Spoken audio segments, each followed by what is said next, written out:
Annonceurs, entrepreneurs, promoteurs et chefs d'entreprise, choisissez dès à présent votre meilleur partenaire média, Ideal Production. Ideal Production est basé à Cotonou au Bénin. Ideal Production, le partenaire exclusif de Sika TV en Afrique.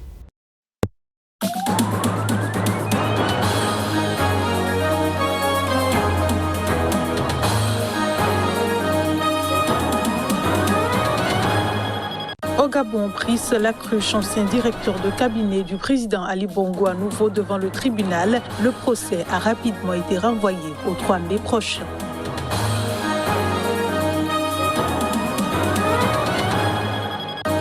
En République démocratique du Congo, le président Félix Tshisekedi assure préparer des mesures radicales contre la violence des groupes armés dans l'est du pays.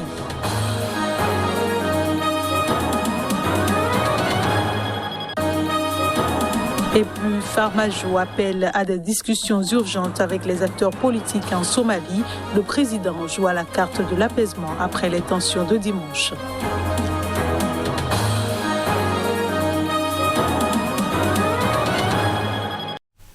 Merci de votre fidélité. Bienvenue dans cette édition. En République démocratique du Congo, le président Félix Tshisekedi a assuré ce jeudi qu'il préparait des mesures radicales contre la violence des groupes armés dans l'est du pays.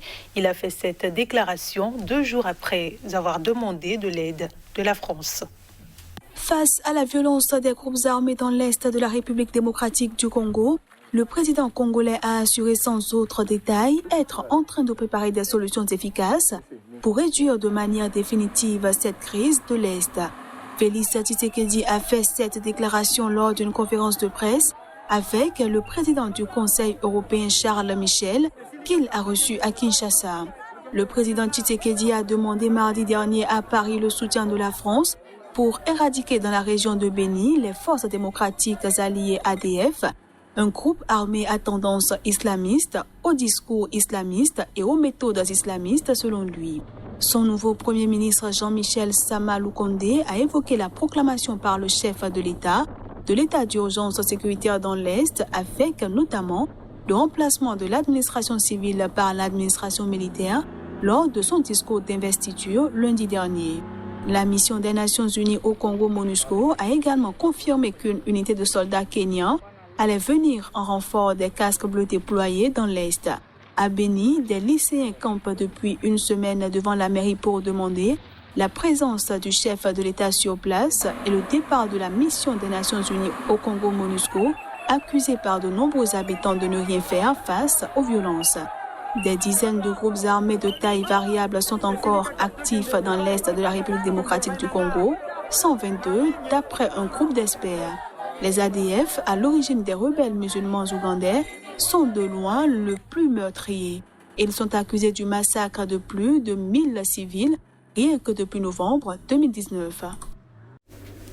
Après l'enlèvement et l'assassinat de 3 étrangers dans l'est du Burkina Faso par des hommes armés, les Burkinabés sont en colère. Les 3 Européens ont d'abord été portés disparus avant l'annonce par le Burkina Faso de leur exécution par les terroristes, en dépit d'intenses recherches lancées par les forces de défense et de sécurité pour les retrouver. Reportage. Les corps de 2 journalistes espagnols et d'un défenseur irlandais de la faune tués dans l'est du Burkina Faso sont transférés dans un avion à l'aéroport de Ouagadougou pour être rapatriés en Europe dans la nuit de jeudi à vendredi.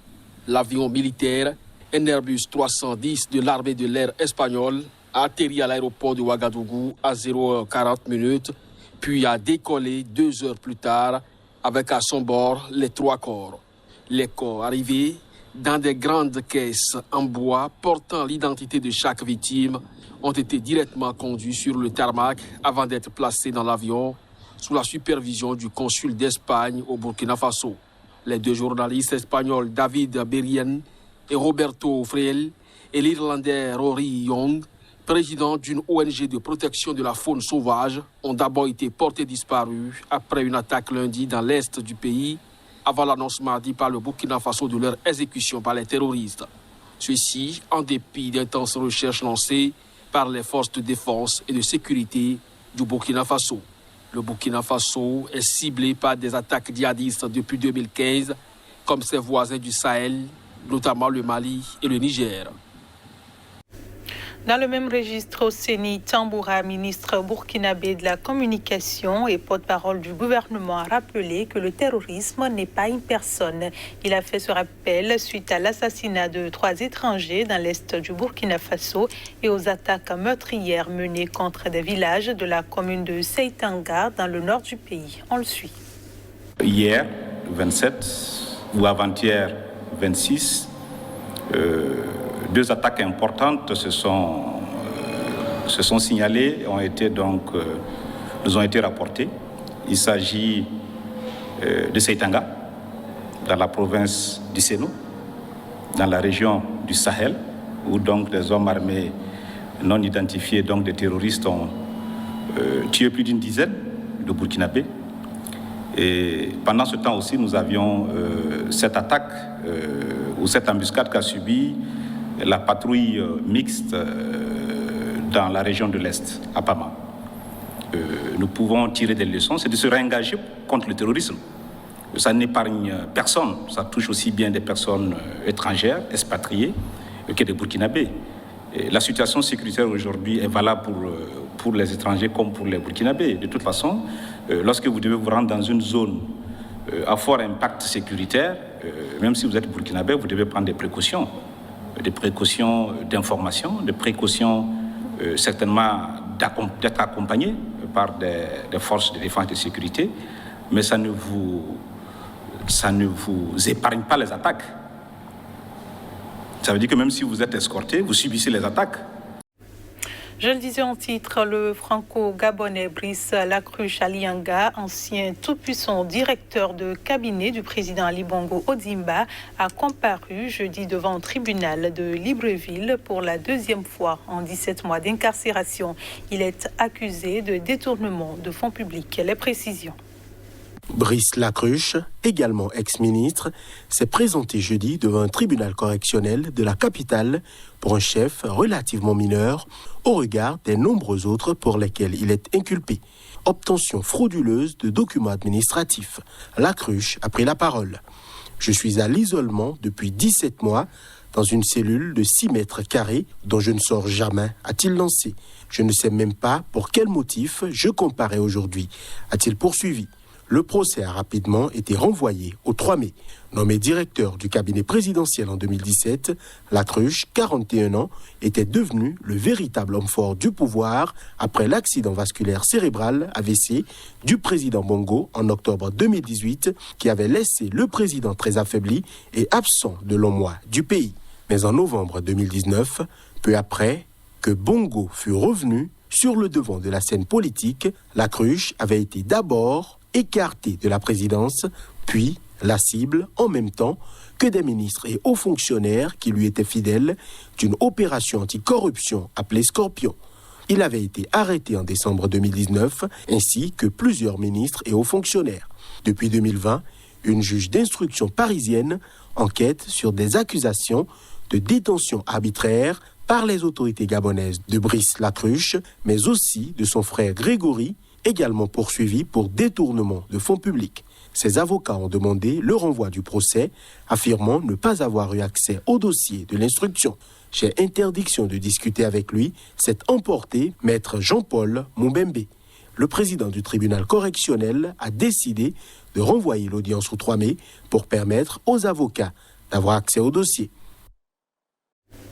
Le président somalien Mohamed Abdullahi Mohamed a appelé les acteurs politiques à tenir des discussions urgentes en vue de l'organisation d'élections. Son appel intervient en pleine instabilité avec 3 morts dimanche soir et des barrages érigés par des combattants de l'opposition dans plusieurs quartiers de Mogadiscio et la perte de certains soutiens. Le gouvernement somalien a appelé mercredi les habitants de Mogadiscio qui avaient fui ces derniers jours la confrontation armée entre forces gouvernementales et combattants pro-opposition à revenir dans la capitale après un discours du président dans la nuit prônant le dialogue et la tenue d'élections. Farmajo joue la carte de l'apaisement. Dans un discours prononcé ce vendredi, le chef de l'État a appelé les acteurs politiques somaliens à tenir des discussions urgentes en vue de l'organisation d'élections. Il demandera samedi prochain l'approbation du Parlement sur ce processus électoral, semblant abandonner la prorogation de 2 ans de son mandat qui a déclenché un regain de violence à caractère politique comme le pays n'en avait pas connu depuis des années. En tant que gouvernement, nous avons toujours été prêts à mettre en œuvre sans aucune condition préalable les élections nationales basées uniquement sur l'accord du 17 septembre 2020 et les recommandations du comité technique de Baïdoa du 16 février 2021.